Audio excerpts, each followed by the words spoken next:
Hello, everyone, and welcome to the AI OER Institute Saturday breakout session number one on the ethical accountability track. This presentation is called Keep Calm and Prompt On, Co-Creating Inclusive OER. And we are joined by Natasha Maria Gomes. Uh, she is a language researcher, cultural mediator, and board game developer with over a decade of teaching experience in India and France.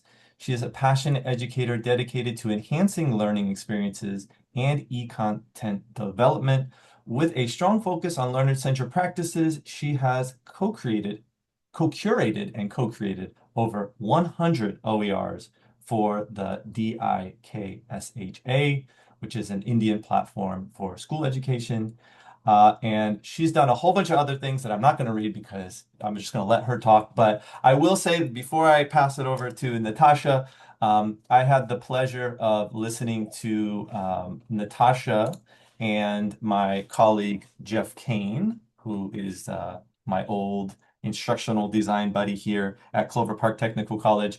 I was responsible for cutting the episode of the Simon Says Educate podcast. This is episode number 58 with it's an interview with Jeff and Natasha. So if you like what you hear from Natasha, please listen to that podcast episode. But I feel like there's going to be a lot of overlap. I'll go ahead and pass it over to Natasha now to tell us about what she's working on with OER. Okay, thank you so much, and good morning, good day to wherever you're joining from. Let us begin with a very simple question.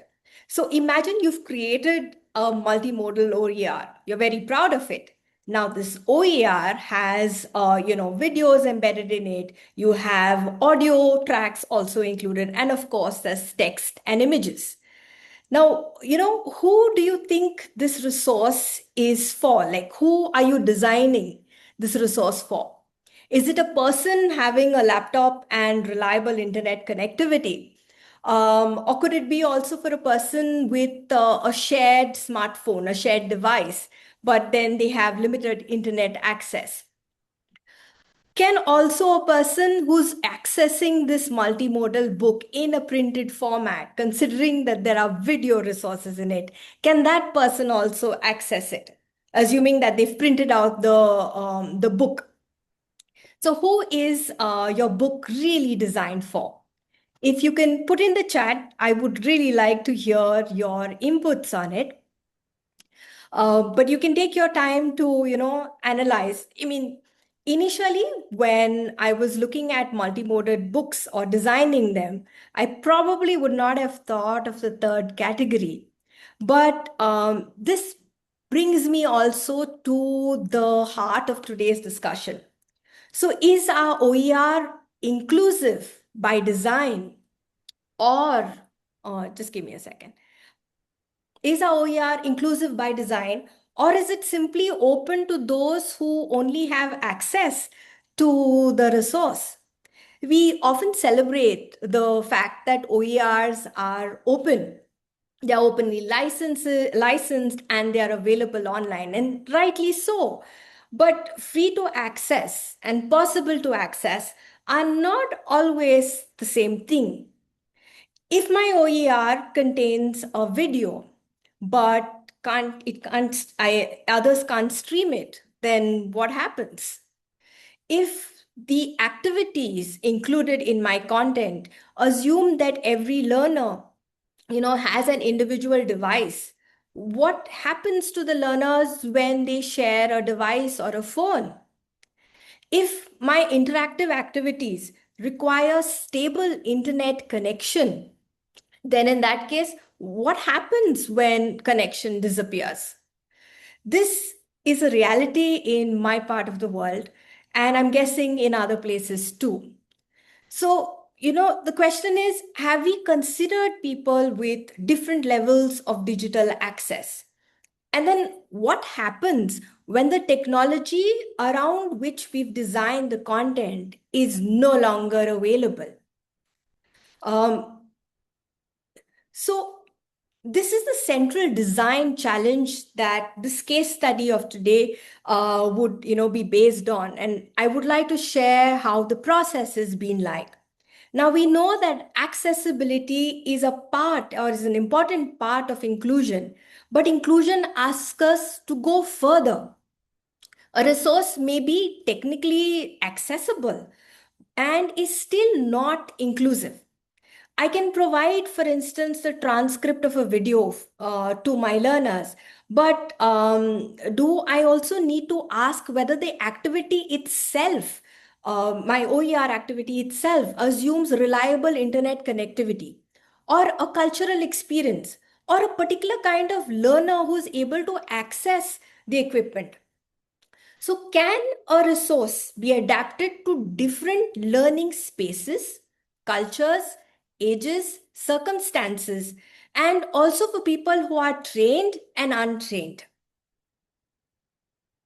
So, hello once again, and welcome to the session Keep Calm and Prompt On, co creating inclusive OER with AI. I'm Natasha Gomes, and I'm joining you from Goa, which is on the west coast of India. So, Ronald mentioned in the beginning, I'm a language educator, but I'm also a textbook researcher, someone who has had to explore ways to make educational resources more accessible, more inclusive, and easier to use. Now, today I'd like to take you behind the scenes to one of my projects, an art integrated handbook for educators developed as part of the OE for Better World program, the Open Education for a Better World program. Now, AI has been part of the journey, but it isn't the whole story. So, I like to share some of the design decisions, the assumptions I had to rethink, the mistakes also that helped shape this resource. Now, if this approach and if the handbook interests you, I would like to also show you towards the end how you can contribute to what comes next. But before that, a bit of context. Because so you know where I'm coming from, and I also wish to acknowledge some of the sources of the ideas included in my work.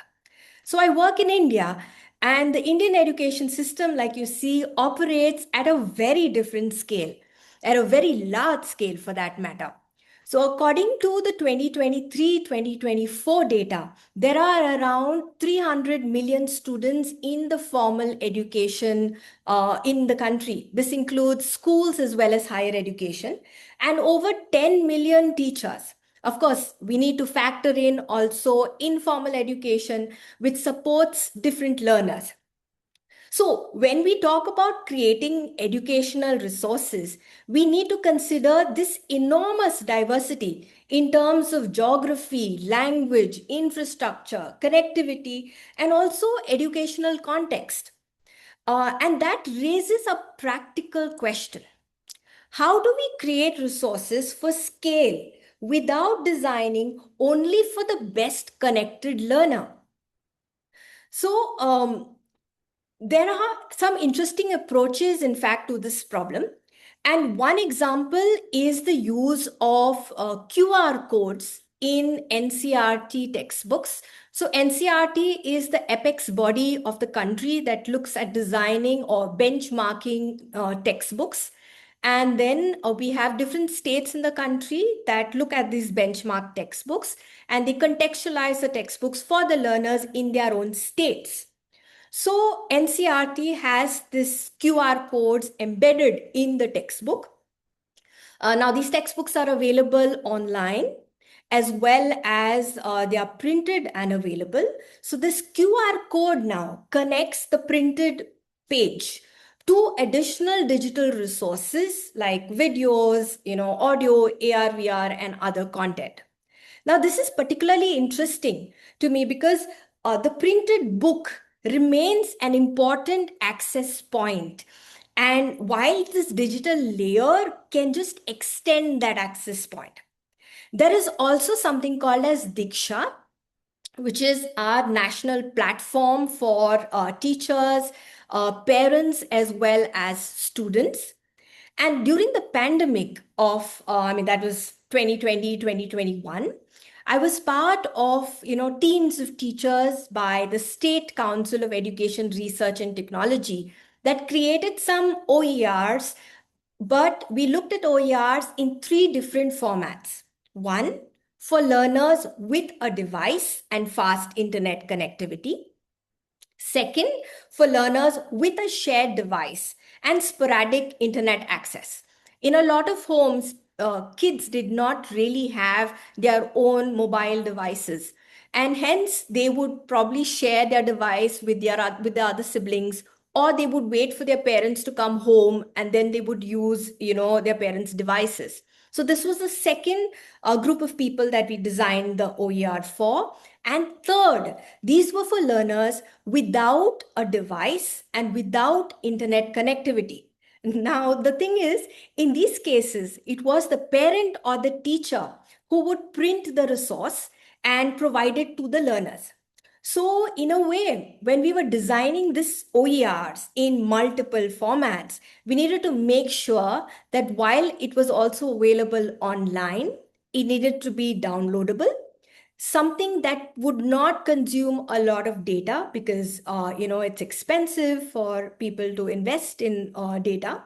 And we also looked at resources that were in a way platform agnostic, so it and something that was print friendly. These experiences influenced also the way how I look at resource creation today. The question then becomes, what if we design the book so that, or any material, so that the digital layer enhances it rather than making the digital layer a prerequisite for using it? Okay, let me just reiterate what I said. What if we design a book or handbook so that the digital layer enhances the book rather than making the digital layer a prerequisite for accessing the resource? And this brings me to the project that is the case study for today's session. So, as part of the Open Education for a Better World project in 2024, along with my mentor, we developed a handbook for educators. And this, if you can see, the intended audience is deliberately broad, educators from 13 to 113 years old.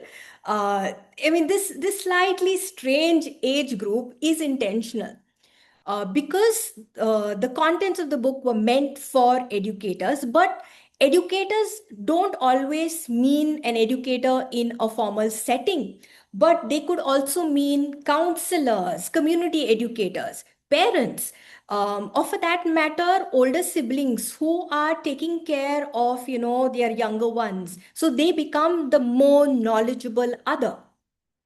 The handbook also takes into account art forms, three different art forms, which I will elaborate on in the next few minutes. So you had SEL, social emotional learning. You have STEAM education. So you have science, technology, engineering, arts, and mathematics. And we also looked at usability.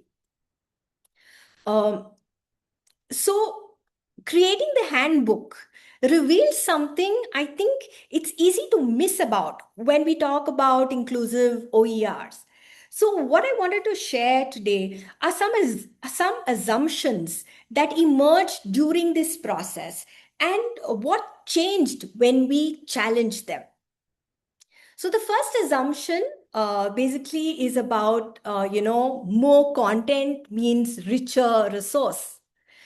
The second link to content and language is the notion about simplified language, and that simplified language could potentially mean dumbing down the content. Now, both turn out to be problematic. So, when we create educational resources, now remembering my context that English may not be the first language for a majority of my learners, which is the case also in other non-English speaking countries or where English is not the mother tongue or the national language. So when we create resources, we may need to also, and there is this temptation to share as educators everything that we know, right from examples to giving additional explanations, another activity, or and a reference. But we need to remember what is trending today and the fact that we are looking, or users online are looking at consuming more smaller format material or materials in smaller formats. So for this handbook, we looked at richness, but richness in a relatively smaller chunked manner. So richness was not really in volume, but we looked at the material, organizing it, and how readers would be consuming it. So we moved towards modular sections, having hyperlinks for those of the readers who were more enthusiastic or who wanted to delve deeper. Now I will show you examples of some of these features in just a few seconds. So bear with me. And AI was used basically to help chunk the material. Because as mentioned earlier, I've been an educator for many years now, and I have this tendency to complexify things when they don't need to be. And hence, AI in that manner, as being a co-creator in this process, helped me chunk material, but also in a manner that could be easily consumed. So the book is divided into 4 chapters. The book Keep Calm and Steam Ahead. The first chapter focuses on the main, concept of what social emotional learning is. And then you have 3 chapters. Each of these chapters are mapped onto one art form. So we chose doodling, music, and dramatization. Um, the thing is, the readers, we wanted the readers, or we wanted the people who were accessing the book to have different entry points. So after doing the first chapter, they could just go into whichever art form they fancied. And this was deliberately done so that even if they accessed only chapter 2 and didn't really look at the rest, they were still gaining the most out of the experience. They could move between explanation also and practice through the materials. We made sure that while the materials were on, we had few discussion prompts. Now over here, I wanted to mention an inspiration. So you have the concept of a learning dialogue that's part of the a model developed by IIT Bombay for learner-centric content. And the idea is that instead of having a learning monologue, where you have the writer of the book or even the instructor just giving a monolith or a text in which, I mean, of course, it's structured, but just having a monolith text without inviting the learners in, a learning monologue doesn't really invite engagement or interaction. But a learning dialogue, for that matter, does, where you're drawing the learners into the text. So we've tried to incorporate some of these points through the reflection prompts that we have in the book, which I've tried to highlight in this slide. Uh, we've also have reflection prompts linked to how the teachers could develop an activity. Now, this reflection prompt or reflection question does not need to be something creative or complicated. It could just ask readers to connect with prior knowledge, or it could ask them to, make a choice. Or for that matter, imagine how they would adapt this to a particular class. Now, these additions, shifted the resource from here is information to here is something that you can do with this information. Of course, at this point in time, when we were designing the content, AI was used to help, create discussion prompts that were linked to the material, and that would also ensure that there could be multiple responses to the same prompt. Next, the handbook has 6 templates. So we have 3 art forms, and each of the art forms have 2 templates linked to it. One is on creation of of an OER or creation of content based on the art form, and the second template per module or per chapter is how to integrate this created resource now into the lesson plan. So basically, we moved from reading the material or reading the theory or concept to reflecting on it in parts, then designing material, and then trying it out in your own class. So if there is one thing I think AI can potentially help with, is also generating variations to this.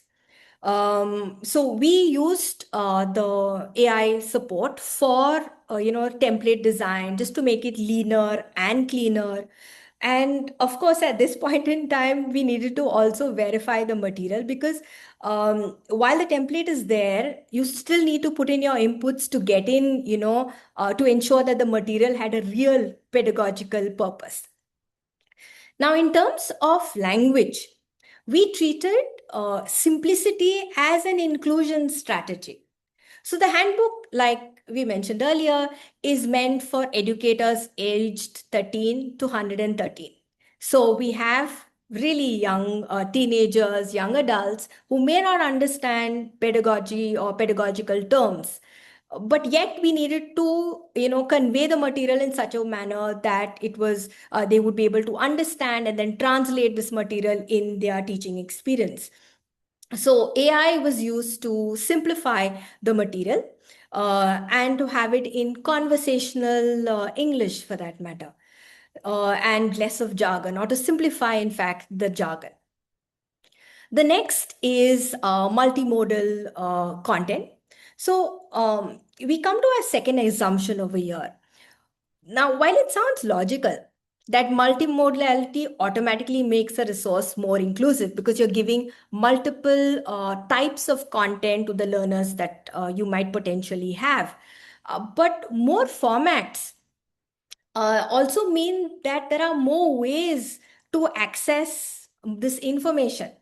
And therefore, every it creates another layer of technological challenge. Every additional layer creates another challenge for access. If I add a video, then I need to think about transcripts.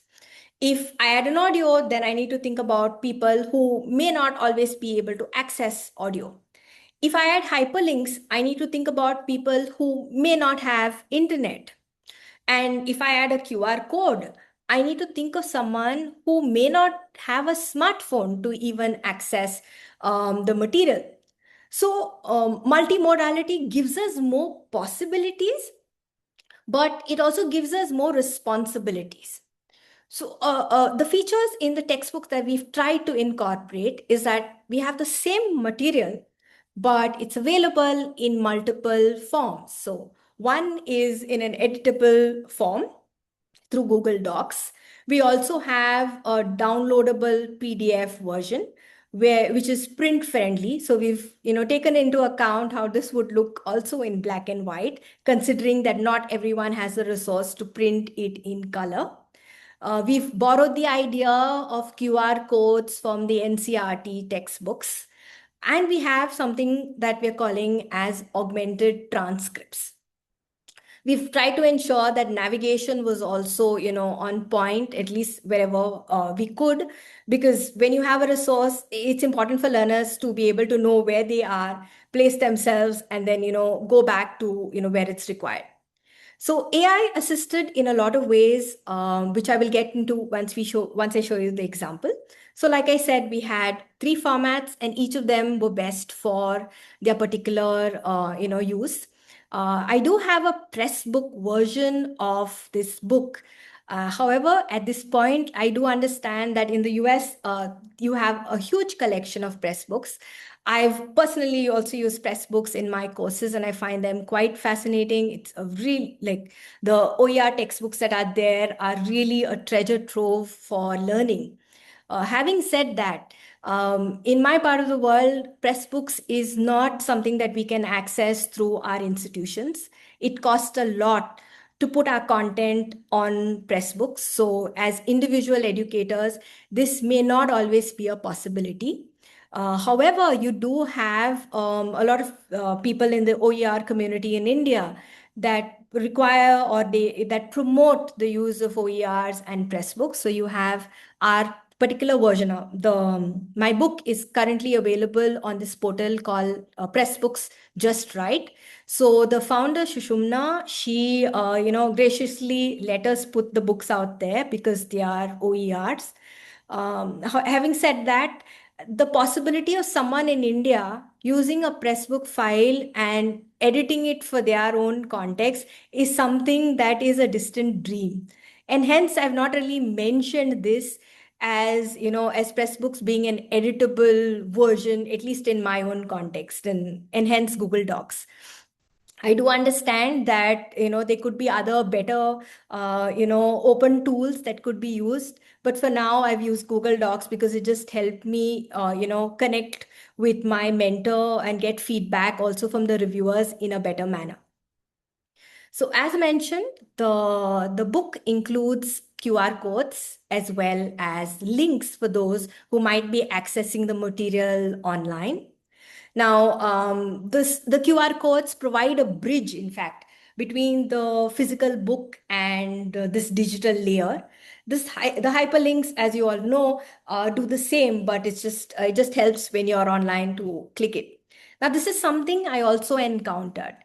If I provide a digital extension, how do I make this extension discoverable without making it feel mandatory?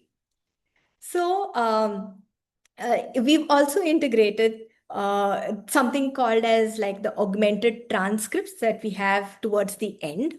So instead of just saying, watch this video, which may seem like an order and may be very demotivating for someone who does not have access to internet when they're reading this book.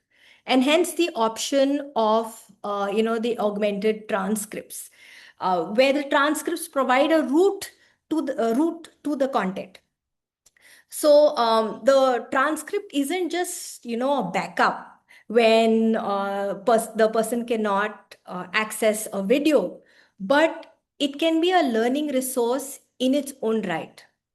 So if you see on screen, this is the screenshot of one of the pages. So the video by Kaumudi is a video in Hindi of what is the importance of doodles. Of course, we do realize that not everyone in the country may be proficient in the language. And hence, since the book was in English, it was important for us to provide the material in English. Hence, AI was used to, transcribe as well as translate it. But if you see the material, it is not really only a transcript. So over here, the transcript is combined with a screenshot. And what is particularly useful, or this is particularly useful when we are looking at the visual, sequence itself. And then the question is, sorry, in fact, the question isn't about how do I reproduce the video in a text. The question is about how does a learner need, or what does a learner need, in fact, in order to understand the content if they cannot or choose not to watch a video. And this distinction is important. So we also need to think about, carefully about our visuals. So as I was talking in the book about doodles, it was very important for me to also bring in popular culture or what people would have traditionally seen online. And one of the really good examples of doodle is how Google manages to integrate doodles into different events. However, this is copyrighted material, so I obviously cannot add it into my OER. However, a link can be provided. Now, assuming that my learners or the people, my readers, may not really have access to internet, I needed to find a way to also explain this material. So if an image contains, meaning, simply having an image is not enough. We need to consider how people who cannot see the image online, how will they access this information? And this is where the description of the visuals, help. And again, AI assisted in making the descriptions better.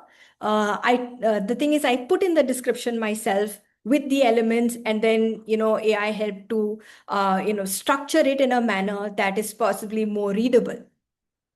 And last, this is another point that probably all of us already do when we're creating our OERs. That is about making it navigatable in a way that a resource You can link certain material to where the learner is and then where they need to go. On the left hand side, you can see the different, the pathways that are provided. The learner needs to know, where am I? Where do I need to go? What does this QR code lead to, for instance? And is this link supplementary or essential? And how do I find my way back? Very important. So over here, accessibility is whether they can make sense of the resource once they are inside it. Now, coming to our third assumption. So as mentioned, we chose three art forms. We chose doodling, music, and dramatization. So, assuming that our assumption was that a good activity is a good activity everywhere. Now, while this may sound harmless, it isn't. An activity, if it also depends on context. And after much deliberation with our collaborators, we zeroed in on these three art forms. So we needed to ask ourselves, does this art form require learners to have any special knowledge? How were they even comfortable with using this art form? Because in the book, we take these art forms, we take social emotional learning, and we take STEM subjects and we integrate them. So we also needed to ask very pragmatic questions about, what is the class size that our, educators would actually be working with? Is it just one, learner, or do they have many? Do you require any additional equipment? Considering that, our schools may not always have the tools at their disposal. How much time do we have, or do the teachers have to implement these activities? So the context, in fact, became part of the design. And for this part of the book, considering that not everyone may like to perform these art forms, or doodle, music, and dramatization, they might be a block that they might have. This is where we proposed AI tools for art generation, like AI tools that they could use for doodling, music, and dramatization. So these tools, in a way, were used as an entry point. And of course, when you see the templates, you'll know how we've integrated, the tools into this entire process. Let's take doodling now, for instance. So doodling can be incredibly low tech. You could just be using a pen and a paper and doodle, like you can see in the first example. You could also use, your phone or a tablet and doodle with a stylus or just with your, a finger. But at the same time, we can also use AI powered tools that are there. These were generated, if I'm not mistaken, by ChatGPT at some point, or it was Midjourney, one of the two. So it's been like over a year now. So I don't really remember, but one of the AI tools that were in use at that point in time. Now, the important point is that learning activity shouldn't depend on the AI generated tool. And this is something we've been hearing, right across the other sessions, in the keynote session today, as well as the other sessions that we heard yesterday. Um, the technology can be optional, but the thinking is not. For instance, the learners may use a doodle to represent a concept, map a relationship, or express an emotion to make something abstract, more concrete. So this is something we may not always be able to outsource to AI. Um, the second art form was music, but we don't really mean music in its traditional form, though songs, of course, can be integrated. But we wanted to also make this very democratic in a manner. So when we use the term music, we are also referring to something called as soundscapes. So if I will share the link to Ajita Deshmukh's this podcast. It's a podcast series that talks about different science concepts, and it won the e-content prize a couple of years ago.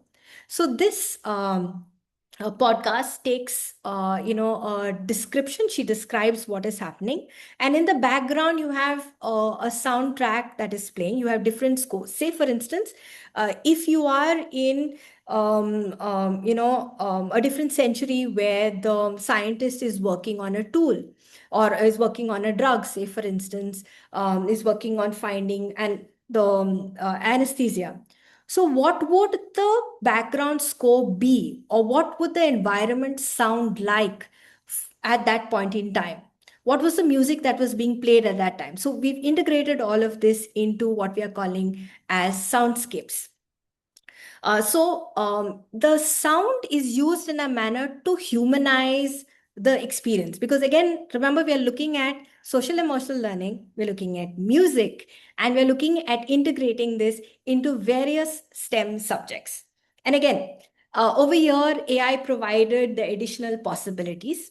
Of course, to create a soundscape, as you've seen with all animated videos or animated movies, the sound artist uses everyday objects to create different kinds of sounds.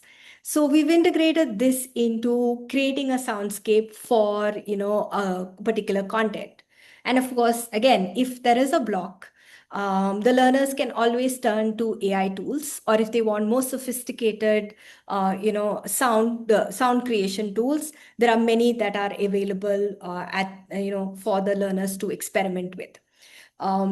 So at this point in time in our creation, we needed to also question ourselves whether these tools are actually possible or giving learners the possibility to learn. Are they actually improving the learning experience?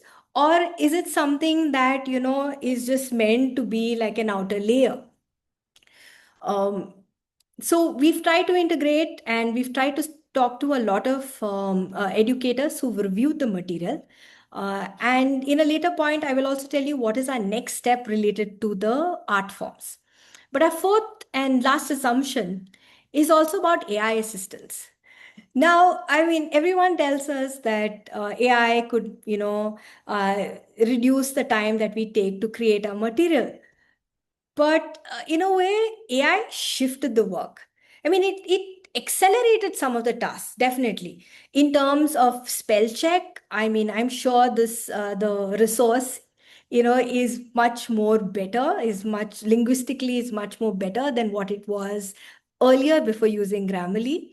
At the same time, it helped. AI has helped with drafting, with summarizing the content, creating transcripts, which would have taken me ages, and it would not have been possible for me to finish this book in 6 to 8 months that the project spanned for. Um, at the same time, the time it saved in drafting the material, it replaced it, or at the same time I used to review the content. So it's not really like I saved a lot of time, but it just shifted the work. So now, looking ahead, where does this project go on? Like, go forth. So, as part of my project this year, I'm continuing the work on the book.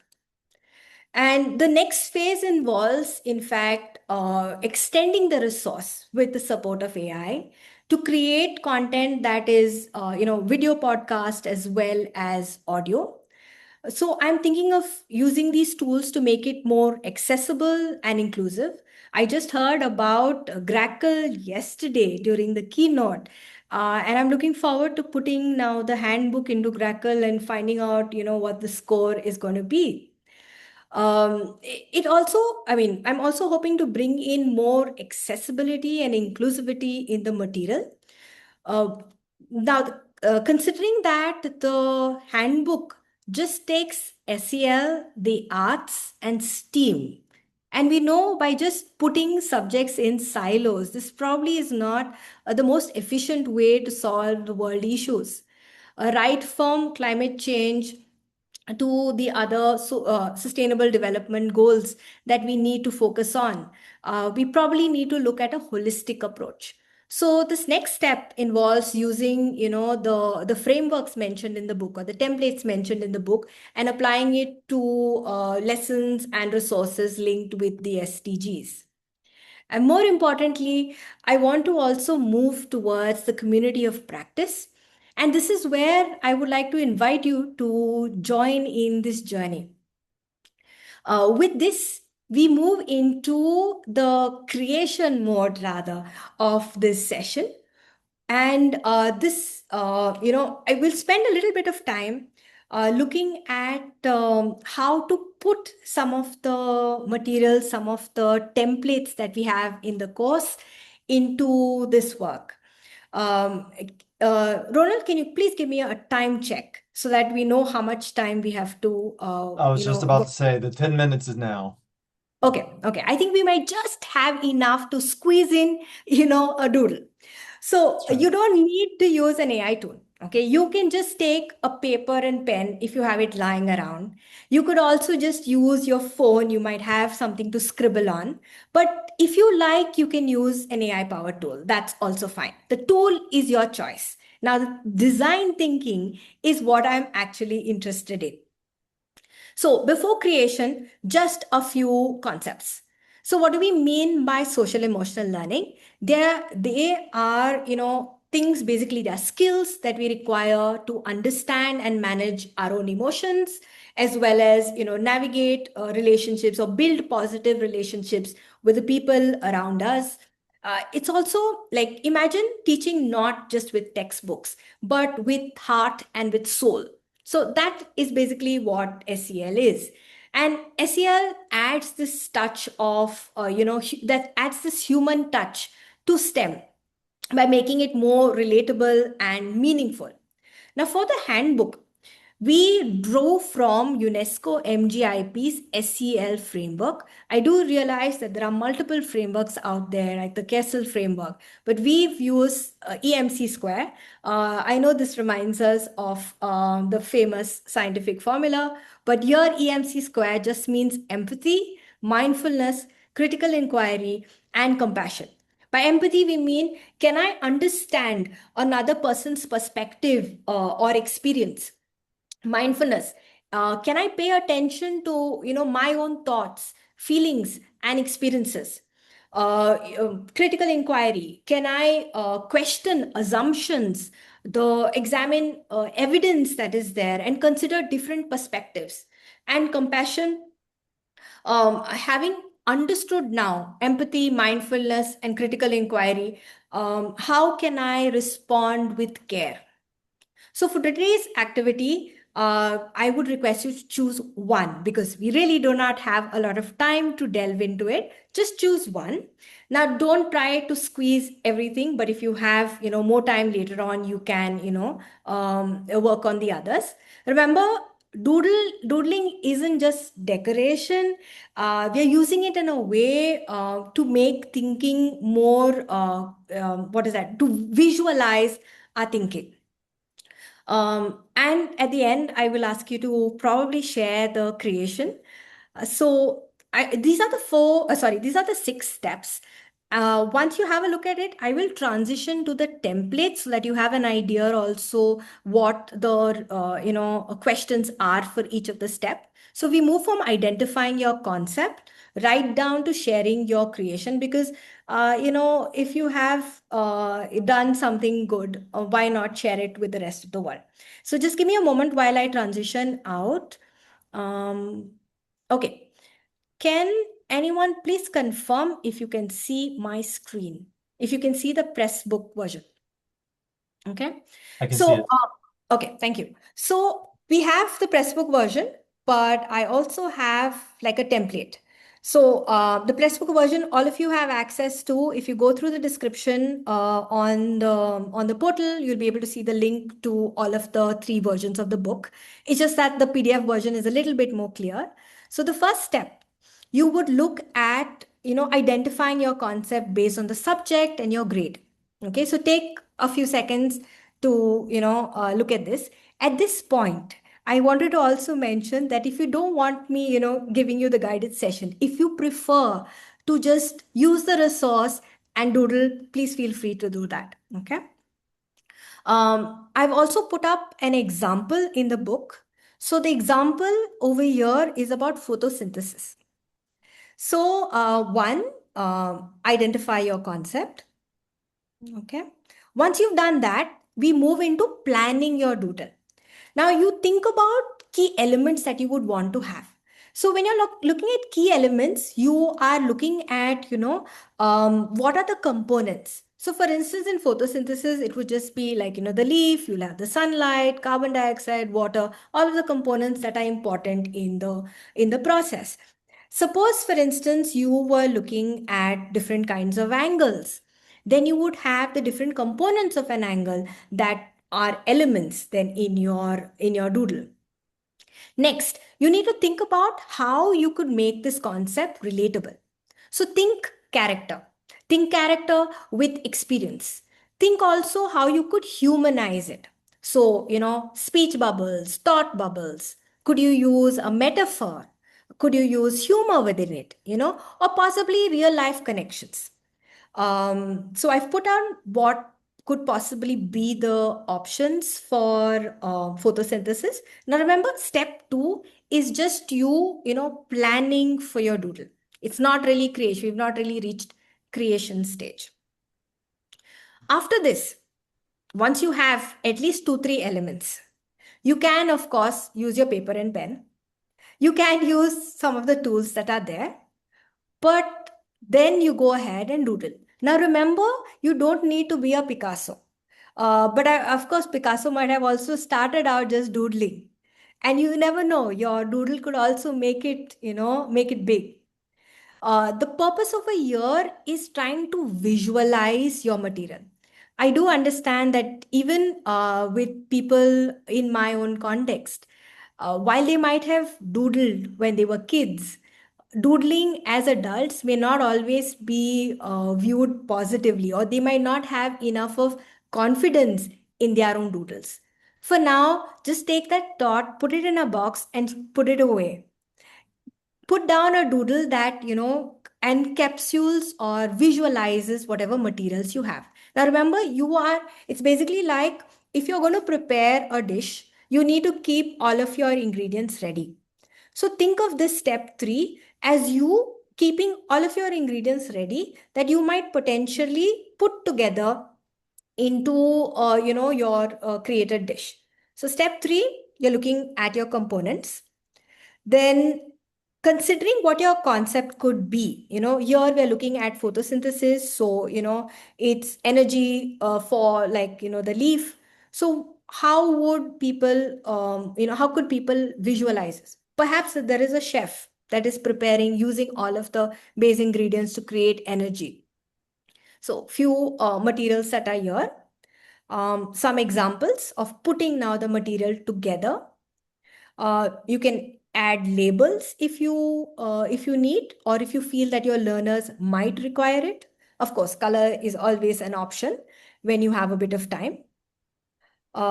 We don't really have time to delve into a lot of the creation process, but I invite you to look into the book. Now, once you have like an idea of what this doodle is going to be, of course, you can always improve it.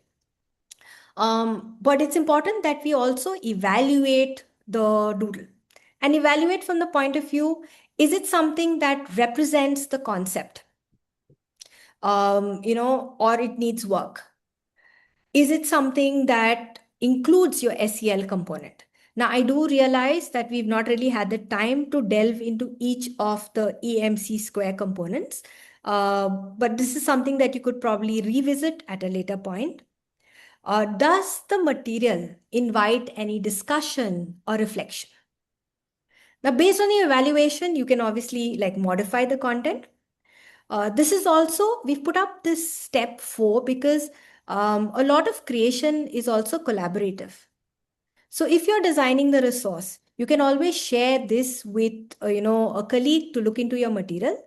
In the handbook, we've also added a single point rubric for educators to look at their creation as a whole. I've not included it in today's presentation, but it's there in the handbook. After that, step 5, you would look at, how would you intend to implement this? Would it be just a concept that you're introducing it in class as a hook? Would it be something that you're using as revision at the end, or something that would invite, discussion? Once you're done, I do understand that there's very limited time for you to put the material, but it would be really great if you could also contribute to the repository that's there and share whatever you have created. We do have a few more seconds, so I would like to show you a few more examples. So I'm scrolling up to the material. So this is, for instance, something in math. You have an obtuse angle that's there, but it is visualized as a person who's lying around, someone who's probably obtuse to, what is happening around him. Angles that could be acute angles. A little bit of physics with the ions that are there. This is an illustration.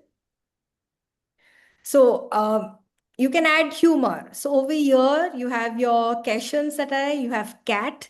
It's a play on like the term cat that is added.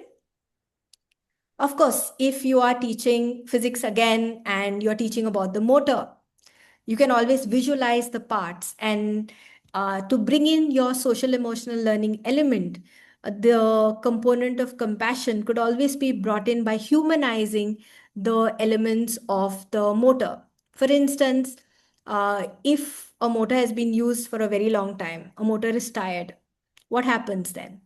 And that is when this gives you an opportunity to also segue and question your learners about what are the normal practices, how do they approach a person who seems particularly tired, what do they do, how do they show care in that situation. Of course, doodling is something that can often be done in language and arts. So we've taken the fairy tale of the hare and the tortoise, which could be a perfect example also about bullying, what can be done in this case. So it doesn't always have, doodles don't always have to be, a character. It could just be, just your text bubbles. You could just have mind maps that I also included to visualize the material. It's just that by visualizing or humanizing the characters, getting in your social emotional elements becomes a bit more visible. Mm. So, yes, with this, And relatable, if I were to add, yes, because then we're yes. seeing, kind of Definitely. attaching our emotions to it We, as well. yes. So we've seen also the reason why a lot of our fables, even though they explain very difficult concepts sometimes to the young, they are relatable because they use the metaphor of different animals. In the same way, using characterizations can also help us offload the onus on self onto an object that could be critiqued and understood. So with this, I invite you to access the book. If you have any suggestions for me to improve the accessibility, inclusivity, and the content of the handbook, I am all yours. I am available also just at Natasha at the rate of unigoa.ac.in. And with this, if there are any questions, I'm happy to, hear them and take them.